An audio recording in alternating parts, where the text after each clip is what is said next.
4 femmes qui se mettent ensemble, c'est fait. C'est un party.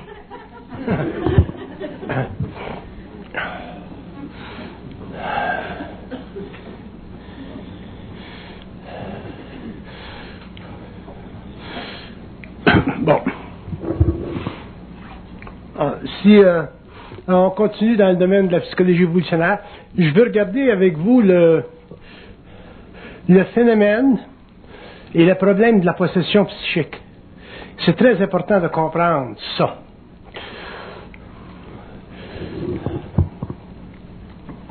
Quand un être humain vient en contact télépathique avec les plans subtils, il se crée une transformation de sa conscience mentale. C'est inévitable. Que vous soyez fou ou que vous soyez intelligent, il se crée une transformation de la conscience mentale. Les gens qui sont aliénés, par exemple, qui vivent une possession à partir des plans astraux, ne comprennent pas ce qui se passe et en sont victimes. Mais l'homme conscient, en évolution de conscience, qui éventuellement en arrivera un jour à développer un lien universel, c'est-à-dire une conscience télépathique avec le plan mental, vivra jusqu'à un certain point ce qu'on peut appeler une déchéance de son égocentrisme, ou une déchéance ou une diminution de son égoïsme, ou une diminution de sa conscience personnelle, pour éventuellement bénéficier d'une fusion ou d'une unification avec un principe supérieur qu'on appelle son double. Mais dans le premier mouvement de cette conscience supramentale-là, dans le premier mouvement où le contact s'établit entre l'homme et l'invisible, et où l'ego n'est pas sien, où l'ego ne connaît pas les lois occultes derrière la forme, c'est là qu'on doit bien regarder le phénomène de l'union entre l'homme et les plans subtils. C'est là qu'on doit regarder le phénomène de possessivité, si vous n'aimez pas le terme possession. C'est là qu'on doit regarder le phénomène de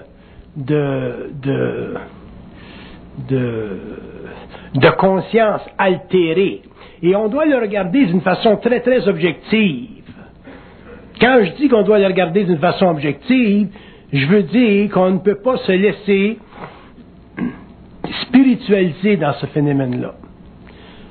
Si on se laisse spiritualiser dans ce phénomène-là, à ce moment-là, on devient victime éventuellement, parce que l'homme, sur le plan matériel, est une âme dans un corps matériel. Donc, l'homme n'a pas réellement beaucoup d'outils pour investiguer objectivement son contact avec les réalités parallèles. Et puisque nous passons de l'involution à l'évolution, c'est-à-dire à une période dans le développement de la conscience humaine où l'homme prendra le contrôle éventuellement sur son rapport avec les forces occultes pour justement ne plus être piégé dans les subterfuges de la conscience planétaire de l'évolution qui ont fait de l'être humain un être totalement ignorant des lois occultes et aussi totalement ignorant des forces de vie très puissantes qui existent derrière l'espace-temps matériel dans lequel lui évolue en tant qu'unité biologique. Alors, quand je dis que l'homme doit en arriver éventuellement à faire des études, moi j'ai commencé à faire des études sur ce niveau-là, sur ce plan-là, et je suis sûr qu'au cours de l'évolution, d'autres hommes, d'autres êtres feront d'autres études, parce que c'est un domaine infini, la conscience, parce que quand on parle de conscience, on ne parle pas simplement du phénomène psychique de l'ego qui se traduit dans une forme de pensée, ou du phénomène psychique de l'ego qui se traduit dans une télépathie directe.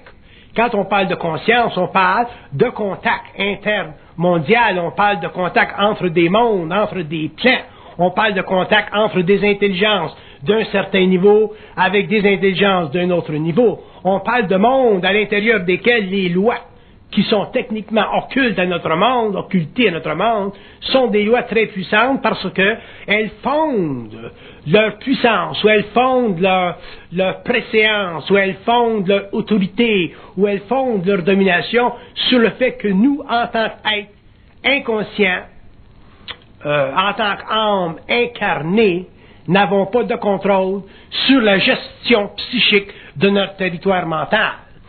Et donc, comme on n'a pas de contrôle sur notre territoire mental à l'heure actuelle, c'est évident que lorsque un certain niveau de contact se fait ou s'établit entre l'homme et les plans parallèles, ben, il se crée sur la Terre une expérience particulière.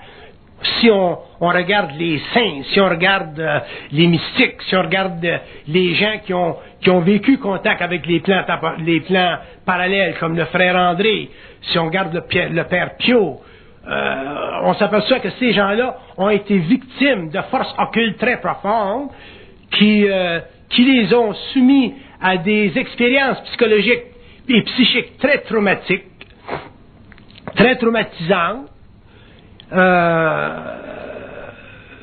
Et l'homme, ou ces êtres-là, dans la condition d'infériorité psychique où ils se trouvaient, n'avaient pas le pouvoir psychologique de s'instruire eux-mêmes de ce qui se passait sur le plan occulte et en relation avec des mondes parallèles. Donc, ils ne connaissaient pas qu'ils étaient, ou ils ne reconnaissaient pas qu'ils étaient en fait des êtres possédés. Être possédé, ce n'est pas, dans mon vocabulaire, ce n'est pas un indicatif négatif de la relation entre un homme et le plan ou les plans parallèles. Quand un être vient en contact avec les plans parallèles, il vit une certaine possession. Possession veut dire une incapacité de faire une gestion réellement objective de sa relation avec les plans. Donc, pour moi, un être qui est très, très spiritualisé par un lien avec l'occulte, c'est un être possédé. Un type qui est fou et qui est contacté par l'astral aussi vient une possession.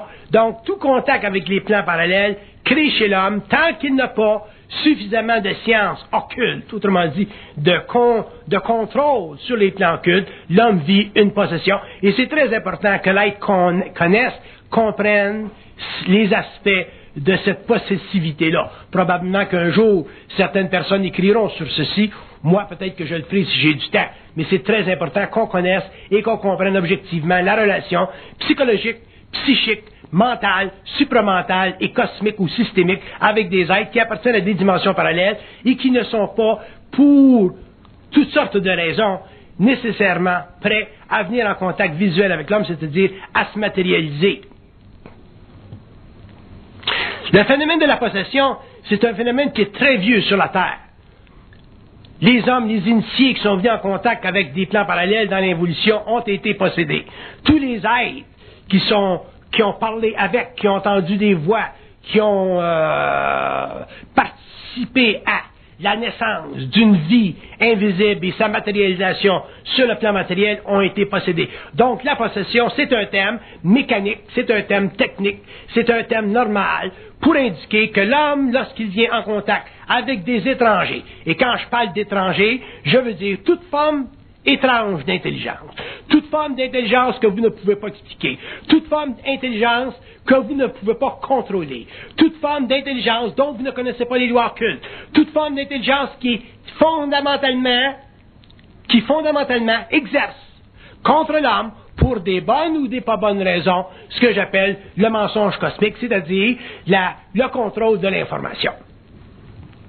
Alors, c'est évident qu'un être qui vient en contact avec des plans parallèles subit une étrange forme de manipulation que j'appelle la possession. Et on peut pas blâmer les êtres humains de cette expérience parce que c'est très occulte et ça fait réellement partie de l'ignorance occulte de l'humanité. Ça fait réellement partie du fait que nous sommes aujourd'hui, à la fin du 20e siècle, des êtres qui appartiennent à des races inférieures. Bon, une race inférieure, c'est quoi? Une race inférieure, c'est une race qui n'est pas capable de surmonter la division, la relativité, la différence psychique qui existe entre les intelligences, que ces intelligences-là soient du plan matériel que ce soit des intelligences du plan monociel, que ce soit des intelligences sur le plan astral ou sur le plan mental, ça n'a pas d'importance. De l'intelligence, c'est universel, et de l'intelligence, ça ne se compartimentalise pas. C'est-à-dire qu'on ne peut pas dire qu'il y a des sortes d'intelligence qui sont plus évoluées que d'autres, et que parce qu'elles sont plus évoluées que d'autres, elles doivent dominer les plans inférieurs. La seule raison pour laquelle cette situation existe, c'est parce que sur la Terre, nous n'avons jamais eu de science pouvant nous expliquer les lois occultes de l'intelligence, pouvant nous expliquer les lois occultes de la possession, et pouvant nous faire réaliser que la fondation même de l'évolution cosmique de l'homme sur une planète telle que la Terre, qui est une conscience expérimentale, est fondée sur le principe de la réorganisation du lien. L'homme doit en arriver à réorganiser son lien avec l'invisible. L'homme doit en arriver à réajuster son lien avec l'invisible.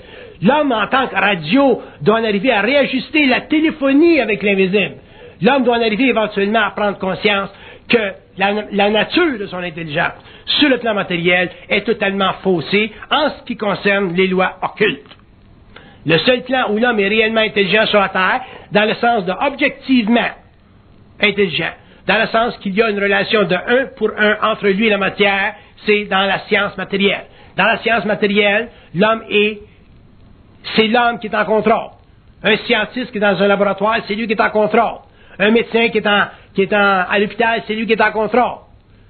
Mais aussitôt que l'homme traite avec des éléments qui sont extérieurs ou étrangers à sa conscience, des éléments qui ne sont pas manipulables par sa conscience, des éléments qui ne s'ajustent pas à sa conscience, l'homme devient automatiquement un être faible, un être affaibli, et il doit, par conséquent, au cours de l'évolution, en arriver à ériger méthodiquement une forme de science différente, mais extrêmement importante pour les hommes qui seront invités au cours des siècles à venir à venir en contact ou à expérimenter ou à connaître des liens occultes avec des plans parallèles, que ce soit des esprits, que ce soit des extraterrestres, que ce soit des petits gris, que ce soit n'importe quoi, ça sans importance. L'homme ne doit pas être dominé dans sa conscience humaine sur la Terre par aucune intelligence, quel que soit son niveau, quelle que soit son origine, quelle que soit la progression psychique de son moi. L'homme doit être un être totalement libre. Mais pour être libre, il faut être capable de ne pas confondre sa relation avec les plans, ce qui veut dire que pour être libre, il faut réellement savoir, toujours savoir, et ne jamais oublier que les plans exercent contre l'homme, s'exercent contre l'homme, se meuvent contre l'homme, non pas parce qu'ils sont contre l'homme, mais parce que ça fait partie des lois inverses de la vie, et que tout ce qui est en dehors de la matière est, dans un sens, un miroir, c'est-à-dire se manifeste en opposition. Donc, tout ce qui est esprit. Quand on parle d'esprit, quand j'emploie le terme esprit, j'emploie un terme qui définit une catégorie d'existence qui n'a rien à voir avec la forme. Une catégorie d'existence qui n'a rien à voir avec la forme, ça veut dire une catégorie d'existence que vous ne pouvez pas contrôler. Si l'homme n'est pas capable de contrôler une catégorie d'existence ou une catégorie d'intelligence, il traite avec de l'esprit. Même si l'esprit est matérialisé et que l'homme traite avec ce que vous appelez des tigris, ou que l'homme traite avec ce que vous appelez des extraterrestres, ou que l'homme traite avec des matérialisations astrales, ou que l'homme traite avec des poltergeists ou des formes ectoplasmiques. À partir du moment où l'homme traite avec un esprit qu'il ne peut pas amener sous son contrôle, l'homme doit faire attention et se considérer comme étant une victime possible de l'empire des forces occultes. Donc, c'est très important pour l'être humain, surtout aujourd'hui, surtout dans un temps où on commence à s'intéresser, à chercher dans des domaines qui sont particuliers, dans des domaines qui sont marginaux, dans des domaines aussi qui ne nous offrent pas la sécurité. Si vous allez à l'Église catholique vous offre de la sécurité. Dans l'Église, dans la religion, vous avez de la sécurité.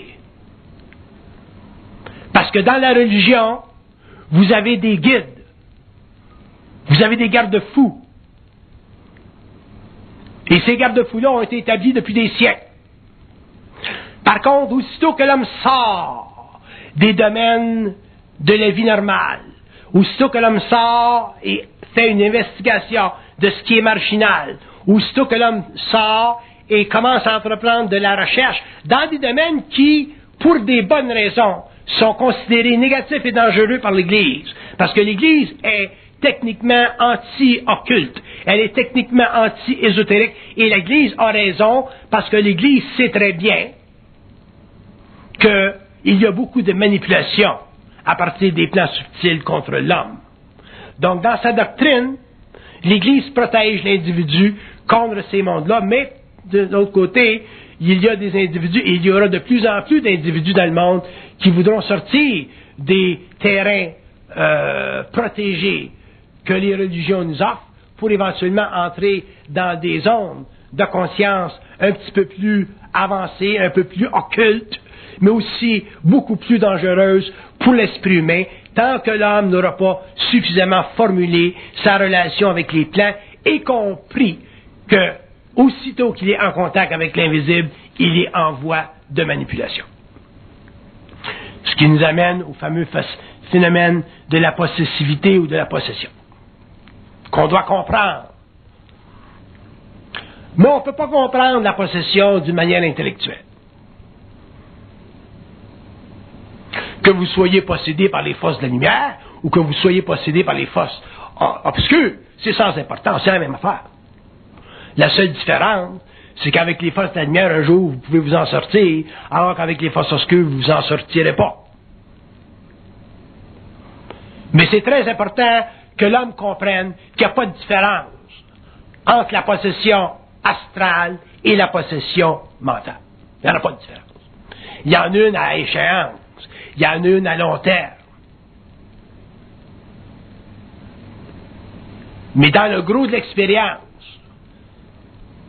dans le phénomène, dans la période où l'homme va vivre la lutte, le contact, la télépathie, avec des niveaux d'intelligence qu'il ne peut pas adroitement encore identifier, l'homme doit faire très attention et se rappeler qu'il y a des êtres sur le plan matériel qui ont beaucoup d'expérience avec l'occulte et qui indiquent que l'homme doit toujours considérer qu'un contact avec l'invisible mène à une forme quelconque de possession, c'est-à-dire à une incapacité en tant qu'égaux de traiter de façon magistrale avec des forces qui sont déjà magistrales.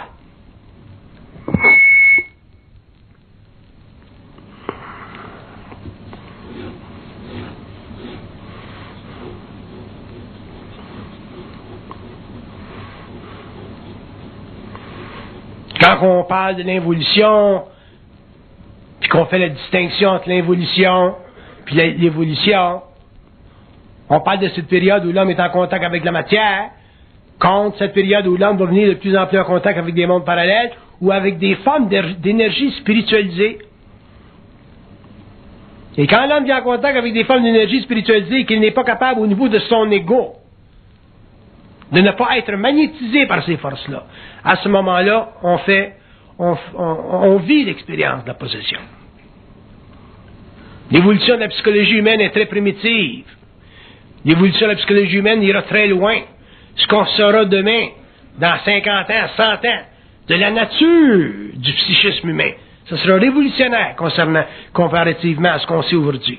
De la même façon, ce qu'on sait aujourd'hui est révolutionnaire comparativement à ce qu'on savait il y a 3, 4, 5, 600 ans. L'évolution au niveau du psychisme humain continue et continuera, et l'homme en arrivera finalement à réaliser qu'à partir du moment où il entre dans une porte, où il entre dans un niveau de conscience, où il entre dans une zone de conscience, il se crée en lui des métamorphoses, il se crée en lui des changements de vibration. Ces corps subtils dont il n'est pas conscient, ces corps subtils, le mental, le corps astral, le corps bronchien, ces corps se mettent en vibration et éventuellement ces corps-là deviennent extrêmement sensibles à des énergies. Et ces énergies-là sont utilisées par des entités dans les mondes parallèles, dépendant à quel niveau d'évolution l'homme est rendu. Ce qui va déterminer avec qui vous êtes en contact dans l'invisible, que vous en soyez conscient ou non, parce que tout le monde est en contact avec l'invisible, c'est votre niveau d'évolution. Il est évident que si vous êtes un être très, très évolué, vous ne serez pas en contact avec des entités astrales. Si vous êtes un être moins évolué, vous serez en contact avec des entités astrales. Et qui c'est qui détermine ça? C'est votre niveau d'évolution. Votre travail, ou le travail de l'homme par rapport à ceci, ça fait partie de l'évolution de sa conscience. Et qu'est-ce que c'est de la conscience? C'est la capacité individuelle d'évaluer son lien avec l'invisible. C'est ça de la conscience. Un homme qui a une grande conscience est capable d'évaluer seul, parce que tu ne peux pas évaluer à travers les autres, mais un homme est capable d'évaluer seul son lien avec l'invisible, avec les plans parallèles. À ce moment-là, il est capable de traiter éventuellement sur un même pied d'égalité avec cette intelligence-là, et éventuellement en arrive à se libérer de la possession, c'est-à-dire à intégrer son énergie et éventuellement avoir les forces occultes travailler pour lui sur le plan matériel. Mais avant que l'homme soit capable de commander aux forces occultes, il va avoir beaucoup de pain à manger. Pourquoi? Parce que premièrement, l'homme c'est un être qui est naïf.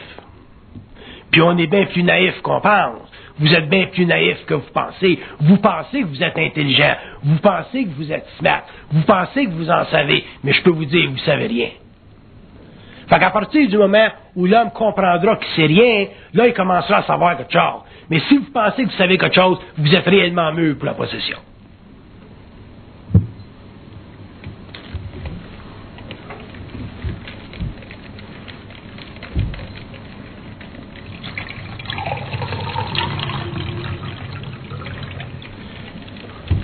Vous pouvez vous permettre d'être spirituellement orgueilleux parce que vous n'êtes pas en danger encore.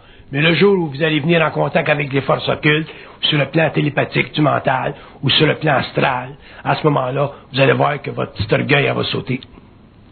C'est là que vous allez réaliser que vous n'êtes pas aussi intelligent que vous pensez. Fait que la première chose à faire quand on veut commencer à intégrer les énergies de la conscience, c'est de réellement se regarder le nombril et de voir et d'évaluer jusqu'à quel point on est orgueilleux. Puis je peux vous donner des mesures, des règles de mesure. Comment évaluer votre orgueil spirituel? Parce que c'est tout de l'orgueil spirituel. Si vous pensez que vous êtes intelligent, vous êtes déjà orgueilleux. Si vous pensez que vous en savez beaucoup, vous êtes déjà orgueilleux. Si vous pensez que vous savez tout et vous comprenez tout, vous êtes réellement orgueilleux. Puis si vous pensez que vous en savez plus qu'un autre qui est plus sain que vous autres, vous êtes encore orgueilleux. Puis peut-être qu'un jour, c'est cette personne-là que vous aurez besoin, parce que c'est cette personne-là qui vous sortira de la merde. Parce que cette personne-là pourra vous dire des choses que vous, avec votre orgueil, sur le pinacle de votre autorité, vous ne voulez pas écouter parce que vous pensez que vous êtes smart. Quand vous allez à l'université, vous avez un doctorat, vous pouvez vous permettre d'être orgueilleux. Vous allez travailler fort, ça fait partie de la psychologie humaine, ça fait partie de votre ignorance psychologique, ça fait partie d'un certain domaine que vous avez appris à contrôler puis à dominer, c'est-à-dire la science matérielle.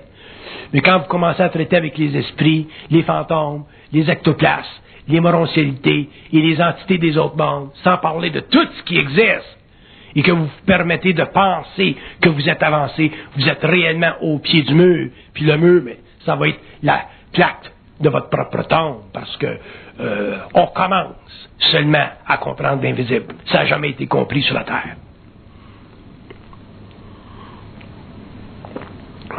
C'est pas parce que vous avez taponné, vous avez lu des livres occultes, puis vous avez taponné dans des machins de magie blanche ou de magie noire, que vous connaissez les lois occultes. Vous allez connaître les lois occultes quand vous allez détruire le pouvoir des forces occultes sur votre conscience personnelle. C'est-à-dire quand vous serez totalement à l'abri de la possession.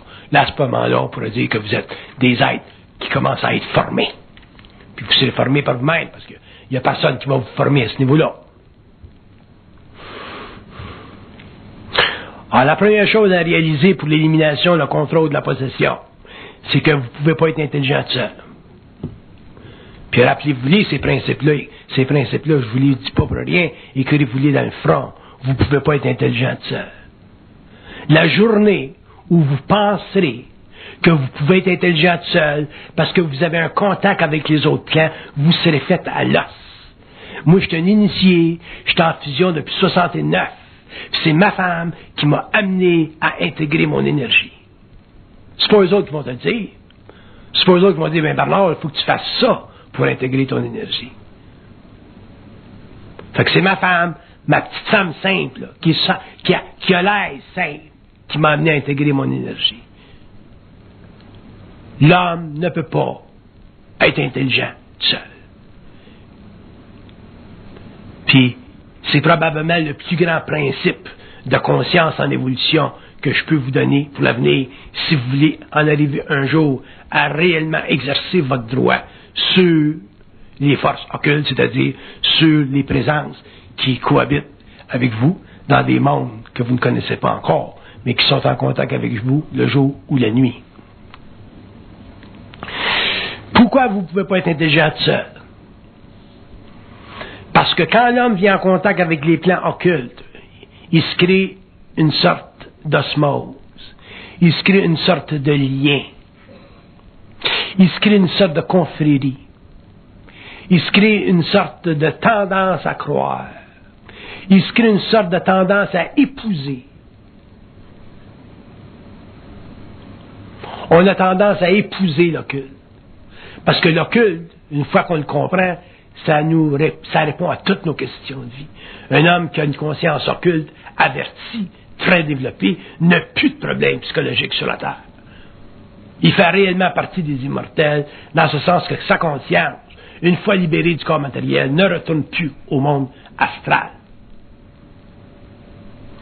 Alors, un être qui est en évolution de conscience et qui traite avec les plans subtils doit s'allier sur la terre. Et le meilleur allié de l'homme, c'est l'homme. C'est pas un esprit. Le meilleur allié de l'homme, c'est l'homme. Fait que si votre mari ou votre femme ou votre chum vous voit faire des conneries, puis elle vous dit, bon, tu fais une connerie, là, tu te prends au sérieux, là, vous êtes mieux d'écouter, parce que ce sont ces gens-là, pour le moment, qui ont la meilleure vision de vous autres. Vous ne vous voyez pas encore, parce que vous êtes en état de possession. Un être possédé ne se voit pas.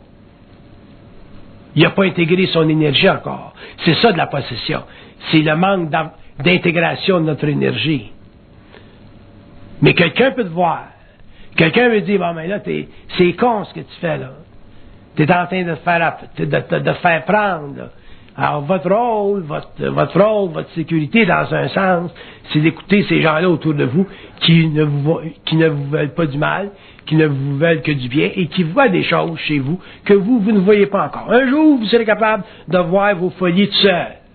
Vous n'aurez plus besoin de personne pour vous le dire. Mais pour le moment, vous n'êtes pas équipé, vous avez besoin de l'heure.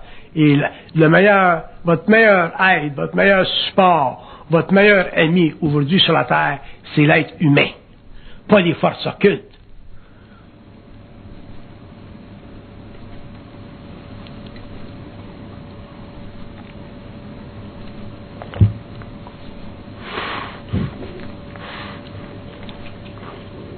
Le Christ ne serait pas mort sur la croix s'il avait connu les lois occultes. Il a dit, mangez donc dans la marde, vous autres.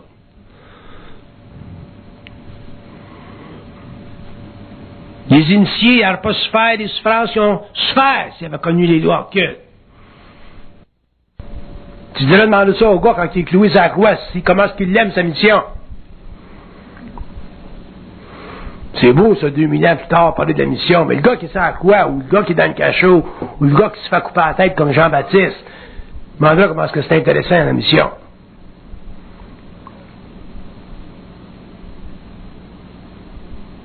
En tout cas, je suis pas une personne à aller dans le passé puis faire allusion aux anciens initiés, mais je peux vous dire qu'il est temps que les initiés deviennent intelligents. Ils vont le devenir. Parce que l'homme sur la terre, il y en a ras-le-bol. À partir des initiés, il y en a ras-le-bol de se faire manipuler par les plans. Puis quand l'homme pourra parler avec les plans, comme moi je suis capable de parler avec les plans, l'homme verra que, effectivement, c'est des grands manipulateurs. Ça fait partie des lois de l'involution. Puis l'homme a extrêmement souffert. La Terre, c'est une planète expérimentale. La conscience humaine, c'est une conscience expérimentale. Ce n'est pas une conscience créatrice. Il n'y a absolument rien de créateur dans la conscience humaine. Même le génie humain vient des forces et des plans astraux. La conscience créatrice, si elle existait sur la Terre, premièrement, l'homme ne serait même pas sur la Terre, il serait sur une autre planète. Donc la conscience créatrice n'existe pas sur la Terre. L'homme n'a pas de conscience créatrice. L'homme a toujours été manipulé par les plans.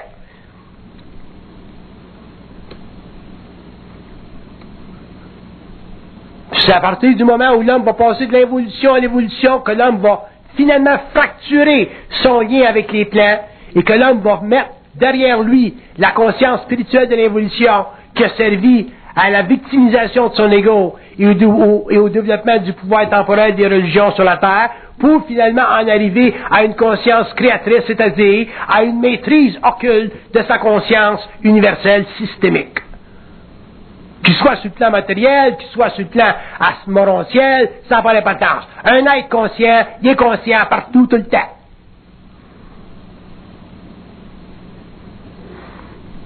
Mais le problème qui existe aujourd'hui, c'est que les êtres qui sont en évolution de conscience dans le monde, que ce soit en Europe ou aux États-Unis, n'importe où, en Orient, tous les êtres qui sont en évolution de conscience sont des êtres qui sont bons. Du bon monde. Il n'y a personne ici dans la salle qui a la nature d'un meurtrier, qui vole. Les gens qui sont dans la salle, c'est des gens du bon monde. On dit c'est du bon monde. Le bon monde est en évolution. Le bon monde cherche. Le problème avec le bon monde, c'est que le bon monde, c'est pas intelligent. C'est ça le problème du bon monde. Du bon monde, c'est pas intelligent. Ça ne l'a jamais été. La mafia, c'est intelligent. Le pouvoir, c'est intelligent. Les jeunes qui rentrent, c'est intelligent. Les milliardaires, c'est intelligent. Eux autres sont intelligents. Eux autres savent ce qu'ils s'en vont, puis c'est eux autres qui runnent leur show. Ils n'ont pas de problème de survie, eux autres, sur le plan matériel. Il y en a des millions en Suisse. Tout marche. C'est eux autres qui ont un yacht. Il n'y a personne dans la salle qui a un yacht de 350 000 piastres, là. Je suis sûr qu'il n'y en a pas. Ou puis s'il y en a un, c'est parce que ça appartient à un de ses chums qui est dans la mafia. Eux autres, il y en a des yachts. Mais nous autres, on n'a rien, Chris. On est obligé de prendre le métro. Puis encore. Mais on est du bon monde. On est tous des Snoopy. On est toute une crise de gang de Snoopy. Fait que j'ai rien qu'on soit des Snoopy. Ça me dérange pas qu'on soit des Snoopy. Mais il faut qu'on se devienne des Snoopy intelligents. Puis pour être un Snoopy intelligent, you gotta start snooping around. You gotta start looking around. You gotta start feeling around, knowing around, seeing what's around. Savoir qu'est-ce que c'est qui se passe réellement en arrière des plans subtils de la vie, qui n'intéressent pas pour le moment la mafia ou les gens qui sont au pouvoir, mais qui intéressent simplement les gens qui sont de bonne conscience, puis qui sont en ferveur d'évolution, qui veulent évoluer.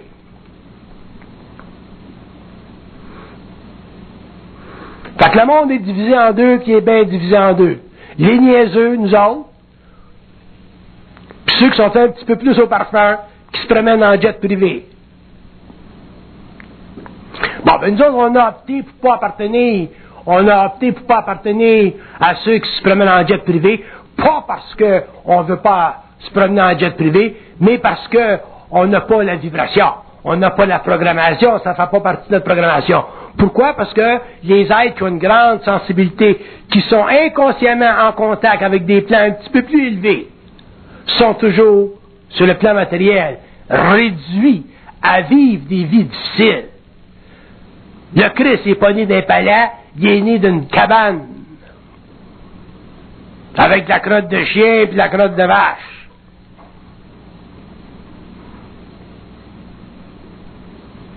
C'est lui qui aurait dû être né d'un palais. C'est lui qui aurait dû être né dans le palais d'Hérode. Non. Nous autres, on vient au monde à Saint-Henri, sacrément. On vient pas au monde à Westmount.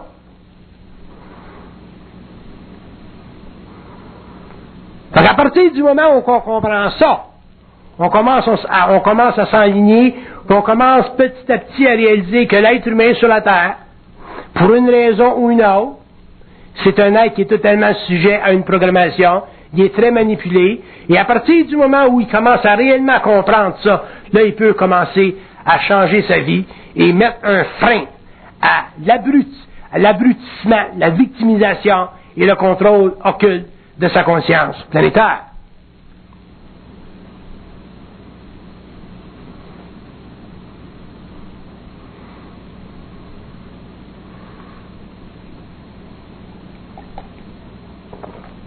Je suis tanné d'entendre le monde ou les églises ou les religions dire c'est la volonté de Dieu.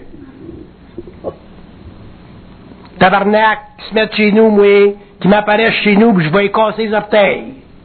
J'en ai plein de cul de me faire dire, comme les Haïtiens disent, si Dieu voulait. Fait que la manipulation de l'âme, ça s'en vient, ça, parce que il y en a qui sont un petit peu plus en avant dans ce domaine-là, là. Mais la manipulation de l'âme, la conscience de l'âme, les lois de l'âme, les lois occultes de l'âme, la création de l'âme, d'où vient l'âme, qu'est-ce qui a créé l'âme? Le savez-vous qui c'est qui a créé l'âme? Ça vient d'où l'âme? L'homme vient-tu du Cro-Magnon? L'homme vient-tu de l'homme de Pékin? L'homme vient-tu d'Australopithècène? L'homme vient d'où?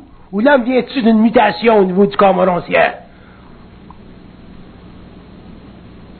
Quand tu commences à voir des ovnis qui se promènent un peu partout dans la ville de Montréal, qui apparaissent, qui disparaissent, qui te prennent quelqu'un, qui t'envoie un rayon, qui rentre dans leur cabane, puis qui te le dépose quelque part dans le champ, tu t'imagines si tu retournes 3, 4, 5, 10, 15, 40, 50, 60, 160 000 ans en arrière, que la même crise de gang, quand ils sont venus, c'était facile pour eux autres de zapper un moineau, de zapper un Cro-Magnon, de zapper un néandertal, de zapper un pékinésis, puis de zapper n'importe qui chose. Puis changer son taux vibratoire, puis automatiquement ouvrir le canal astral pour qu'un âme se dépose dans un corps animalisé pour créer finalement le chaînon manquant qu'on appelle l'âme. En différentes couleurs, jaune, noir, blanc, whatever it is. Fait qu'il va falloir qu'on se trouve des lumières un jour, mais c'est long. Et vous allez dire, mais pourquoi est-ce que c'est si long? Comment on est rendu à la science aujourd'hui? On est rendu au 20e siècle aujourd'hui. Tout le monde parle des ovnis aujourd'hui. Il y a Richard Glenn qui se casse le dos depuis des années pour parler des ovnis. Bourbeau, tout le monde dans le monde qui parle des ovnis. Puis comment ça se fait qu'on n'a pas de contrôle? Nobody knows what's going on. Les Américains, le projet du Nouveau-Mexique, Area 51, de tout ce qui est gardé par les gouvernements. Comment ça se fait qu'on sait tant de choses puis qu'on sait rien?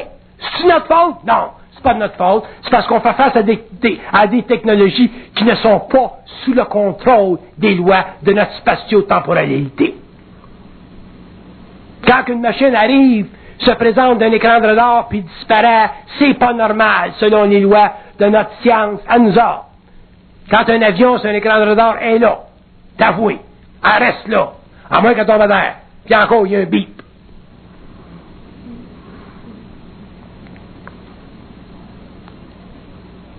Alors, on ne peut pas demander, puis il y a des raisons, puis il y a des bonnes raisons pourquoi les gouvernements peuvent garder l'information secrète. Pas de problème. C'est pas là mon problème. Le problème, de la façon dont je le vois, c'est celui qui fait en sorte que l'homme, sur le plan matériel, en tant que conscience expérimentale, n'est pas disposé, pour le moment, à venir en contact objectif avec des niveaux d'intelligence qui sont capables de l'instruire de la relation étroite qui existe entre la Terre et d'autres civilisations. Pourquoi? Parce que l'homme demeure encore aujourd'hui un être protégé. Par qui l'homme demeure un être protégé? Par des forces qui veulent garder sur lui le pouvoir, et ces forces-là, on les appelle les forces sataniques. Pourquoi?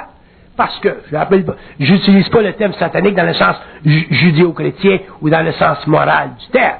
Pour moi, satanique veut dire des forces qui travaillent, instruisent l'homme à travers le corridor astral de sa conscience psychique pour lui permettre en tant qu'être inconscient de demeurer dans l'emprise des forces de la mort pour qu'après son existence sur le plan matériel, il puisse retourner en conscience astrale au lieu de retourner en conscience morontielle. Parce que si l'homme retournait en conscience morontielle, ceci veut dire qu'éventuellement, il n'y aurait plus de population sur la Terre, et éventuellement, n'ayant plus de population sur la Terre, il n'y aurait plus de contrôle astral sur la Terre, donc les forces qu'on appelle sataniques seront obligées de se chercher dans la galaxie locale une autre planète qui deviendrait pour eux une source de proie, une source de vie, une source d'évolution, une source de développement et une source de domination.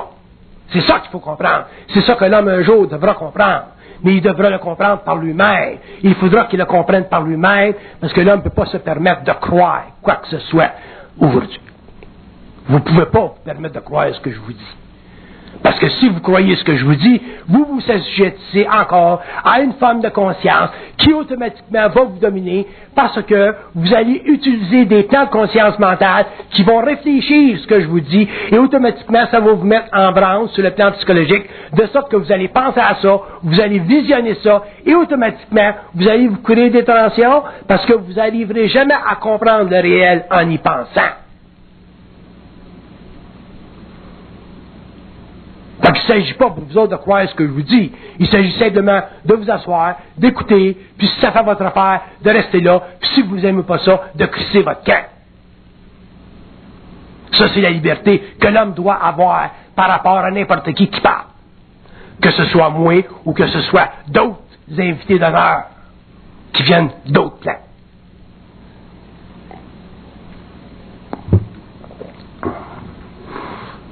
C'est pas évident pour l'homme de l'évolution de s'imaginer qu'il existe et que ça fait partie des lois évolutives. Le mensonge cosmique. Pourquoi? Le mensonge cosmique existe parce que l'homme n'est pas suffisamment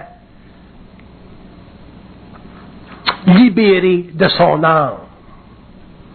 L'homme est trop astral. Et comme l'homme n'est pas suffisamment libéré de sa mémoire, l'homme ne peut pas bénéficier directement de l'information, je veux dire de l'information objective, de l'information qui n'est pas truquée. Parce que si l'homme bénéficiait de l'information à partir des plans, avec l'âme qu'il a, c'est-à-dire avec la mémoire qu'il a, donc la personnalité qu'il a, automatiquement il chercherait le pouvoir malgré lui-même. J'ai été témoin pendant toutes mes années dans le public, en contact avec bien des gens, beaucoup de personnes. Et je me suis toujours aperçu que le point faible, le talon d'Achille de l'être humain, c'est le pouvoir. C'est même pas la sexualité. Sexualité, c'est malgré toi. It's too good to be true. Mais le pouvoir, c'est tout dessus de toi. Ça va te chercher par en arrière. Pourquoi? Parce que le pouvoir te donne une chance de maximaliser la prétention psychologique de ton ego à l'autorité certaine de ta puissance. C'est pour ça que c'est dangereux, le pouvoir. Le sexe, tu sais pas. Tu peux rentrer à la lutte le soir, ça marche, le lendemain, ça marche pas. T'es fait à l'os. Un gars qui couche avec sa femme le soir, puis ça marche, puis le lendemain matin, ça marche pas. Ou ça marche pas pantoute, je te dis qu'il se pose bien des questions sur son pouvoir. Il n'y a pas grand pouvoir. Après, il dit, ouais, t'as pas grand pouvoir dans ton petit pouvoir, hein? Mais quand tu parles du pouvoir psychologique, quand tu parles du pouvoir du mental, quand tu parles de la science, quand tu parles de l'impression de savoir, quand tu parles de l'impression de contrôler ou le vouloir ou le désir de contrôler, c'est là que tu commences à traiter avec le talon d'Achille de l'homme. Et les forces occultes du mental ne sont pas intéressées à faire de l'homme un magicien. Elles ne sont pas intéressées à donner à l'homme le pouvoir parce qu'elles savent très bien que l'homme n'est pas capable d'exercer le pouvoir. Pourquoi? Parce que l'homme n'est pas suffisamment transparent. Pourquoi? Parce que l'homme n'est pas suffisamment réel. Pourquoi? Parce que l'homme ne connaît pas les lois occultes.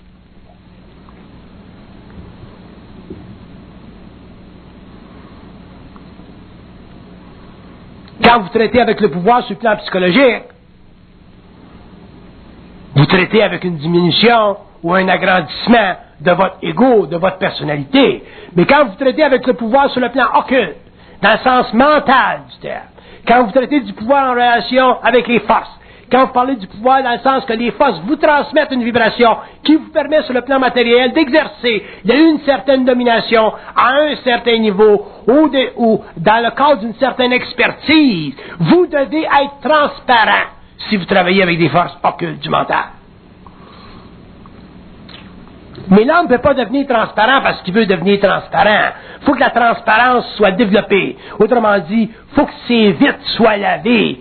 Puis ça prend du temps. Ça prend beaucoup de Windex pour laver les vitres de l'homme parce qu'elles sont très, très encrassées. Puis pourquoi ils sont très encrassés? Parce que l'homme a vécu pendant des siècles dans la mémoire de la race. L'homme a vécu pendant des siècles dans l'impuissance. L'homme a vécu pendant des siècles sans la vision morontielle des êtres avec lesquels il peut être en communication directe. L'homme a vécu pendant des siècles dans la totale ignorance qu'il existe dans l'invisible des mondes très développés qui gouvernent, qui créent, qui instruisent, qui contrôlent, qui dominent, dépendant des mondes auxquels on s'adresse. C'est bien beau parler des mondes de lumière, puis c'est bien beau parler des mondes de ténèbres ou des mondes sombres, mais ça veut dire quoi? L'homme ne connaît pas la différence. Il y a simplement deux mots à l'extrême qui définissent à l'extrême ces régions-là des mondes parallèles. C'est Satan et les forces de la lumière. Ou Lucifer et Michel Archange. On est tout adeptes, là, à un petit peu de vocabulaire. Des fois, on parle de Gabriel. Mais ça ne veut rien dire, ces mots-là. Parce que les termes sont simplement des façons de penser, c'est-à-dire des manières de manipuler émotivement le sens spirituel de la conscience humaine. Quand l'homme saura qu'est-ce que c'est réellement Lucifer, puis quand l'homme saura qu'est-ce que c'est réellement Gabriel, puis comment est-ce qu'il s'appelle l'autre, Michel Archange, l'homme saura réellement comment sont structurés dans les mondes parallèles les civilisations qui ont donné naissance à la forme humaine, qui ont donné naissance à l'esprit de l'homme, qui ont donné naissance à l'âme de l'homme. Ça vient d'où, l'âme? Ça n'a pas été produit par Hershey's, l'âme. Ça vient de quelque part, l'âme. C'est une énergie. Ça a une dynamique. Ça a une origine. Ça a une identité. Ça a un numéro. Ça a une valeur. Ça a une limite. C'est pas éternel. Ça se détruit. Ça se dématérialise dans d'autres mondes, l'âme. Qu'est-ce qui reste à l'homme en tant qu'identité si son âme est déjà menacée d'extinction dans des mondes dont il ne peut même pas prendre conscience sur le plan matériel? C'est le contact entre ce qu'on appelle l'âme et l'esprit, c'est la fusion, et c'est ça l'évolution. Et c'est ça qui permettra un jour que l'homme puisse passer d'une dimension à une autre, en arriver finalement à reconnaître ses maîtres, mais à ne plus jamais être esclave de ces calices-là.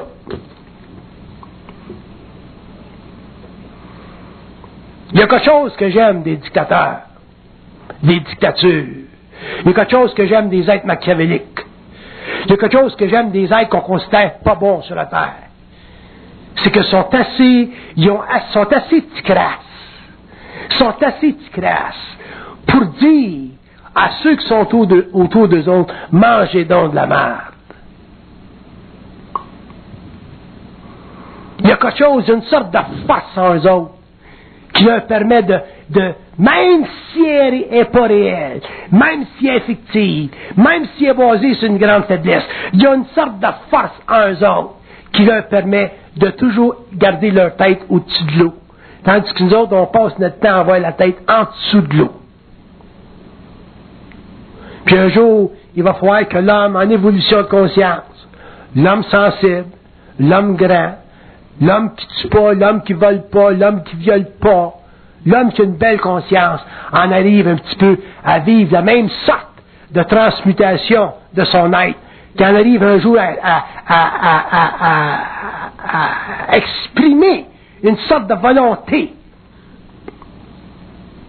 intransigeante, puissante, mais lumineuse contre les forces occultes. Pas contre l'homme, contre les forces occultes. Ce que je reproche aux dictateurs, c'est que ce sont les hommes qui les abrutissent. Alors qu'un jour, l'homme, ce sont les forces occultes qui l'abrutiront. Les forces astrales du monde de la mort. L'homme sera capable de parler aux entités dans la mort, leur dire, leur parler, leur expliquer qu'est-ce qu'ils font là, pourquoi est-ce qu'ils sont là, puis savoir où est-ce qu'ils sont là. L'homme saura parfaitement, comprendra parfaitement la configuration du monde astral, même s'il est dans son corps matériel. Mais ça va se faire comment? Ça va se faire quand l'homme va commencer finalement à se libérer lui-même de sa naïveté. Ce que je reproche le plus à l'être humain sur la terre, c'est la naïveté. La naïveté, ça veut dire quoi?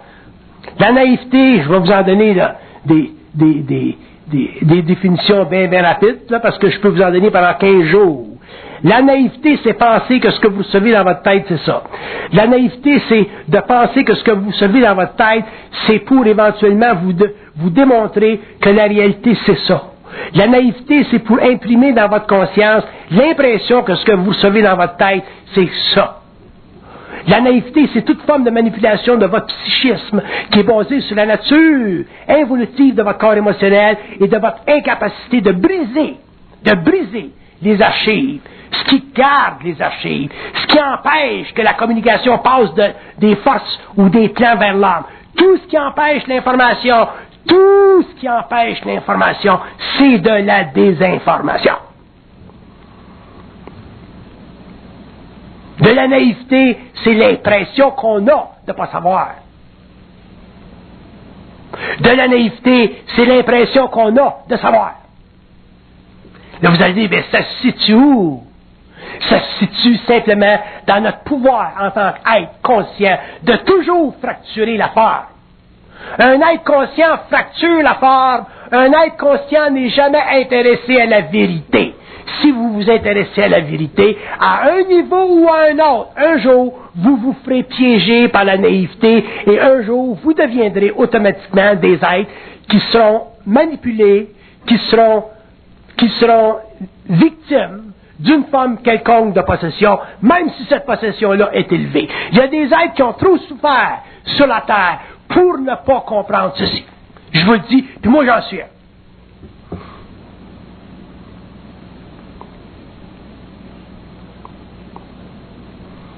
L'homme ne peut pas se permettre d'être naïf en ce qui concerne les plans occultes.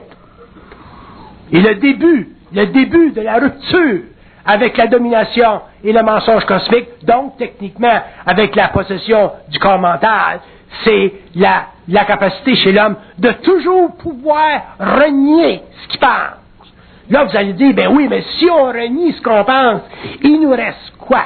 Il vous reste simplement une chose, le seul outil que l'homme aura demain pour façonner et faire descendre sur la terre les archives, pour façonner la conscience humaine, pour façonner les lois que l'homme doit comprendre pour s'exécuter en tant qu'être conscient, c'est sa capacité de briser la forme, et ceci c'est contenu seulement dans la vibration. C'est la vibration qui est pour l'homme l'outil. C'est la vibration qui est pour l'homme le moyen ou le médium de travail. Parce que dans la vibration, il n'y a aucune réflexion. Dans la vibration, l'ego n'est pas participant. Dans la vibration, l'homme est en syntonisation instantanée avec son principe universel. Appelez-les comme vous voulez, le principe universel. I don't give a shit. Mais le principe universel, l'affaire en arrière, l'affaire en haut, l'affaire avec... qui connecte réellement avec son humanité ici, c'est à travers la vibration. Et c'est ça éventuellement qui permettra à l'homme de réaliser qu'il a accès à beaucoup d'informations dans la mesure où il est capable de manipuler le courant qui passe de l'Hydro-Québec quand ça part de la baie James et qui descend à Montréal sans que les fils brûlent. Tout est dans la vibration. Si vous vous faites prendre dans la vérité, vous allez être fait à l'os. Regardez l'histoire des sectes, regardez l'histoire des religions, regardez l'histoire des philosophies, regardez l'histoire de la connaissance humaine, regardez l'histoire de l'âme, regardez la conscience de l'âme, et vous allez voir que l'homme est constamment en voie d'épuration, en voie d'expérience, et demeure après des siècles et des siècles aussi sans dessein qu'il était avant.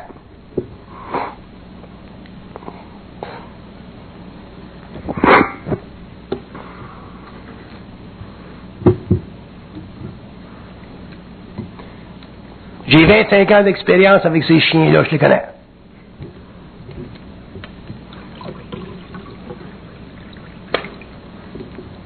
Les êtres de lumière. Moi, le cul. Les êtres de lumière. Bon, vous autres. Les êtres de lumière. Des guides spirituels, puis des... En tout cas, on est du stock. On fait dur.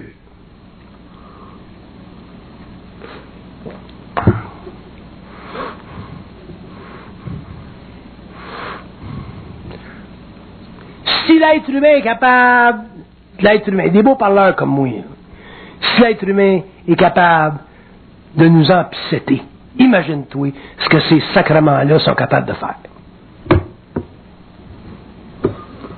Je me prends comme exemple.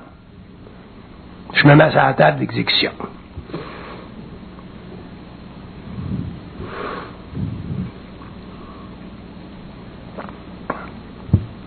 Quand je vous dis que le mensonge, c'est pas la déformation de vérité, ça va bien plus loin que ça. Le mensonge, c'est de la désinformation. C'est du mensonge. Pour vous expliquer un principe, même si je connais les lois occultes en arrière, parce qu'il y a un processus d'évolution qui est nécessaire alors.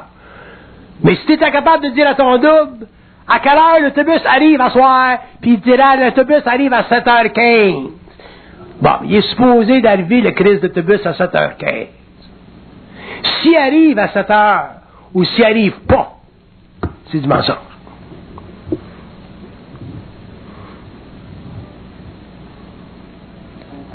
Quand vous serez en mesure de tester jusqu'à quel point vous savez de l'information objective, vous allez voir jusqu'à quel point les plans ont toujours été mensongers envers l'homme.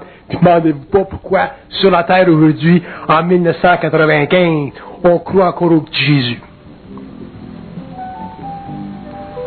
J'ai rien contre le petit Jésus. C'est une belle femme pour bien du monde, puis je suis pas intéressé à y toucher cette femme-là. Mais je peux vous dire une chose que je vous dirai pas.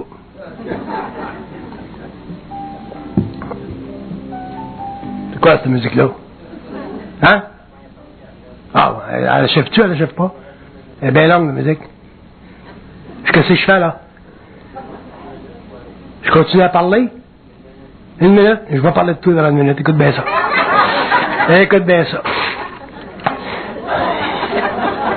Ah, et tu commences à te sentir un petit peu mieux dans ta peau, hein? Ah, c'est bon. T'es moins gêné qu'avant, hein? C'est bon. Ça me met des contrôles astraux, hein? C'est ça. Fait que tu commences à être intelligent. Ben voilà pour toi. J'ai-tu fini, là? 50 secondes? Bon, j'arrête pareil.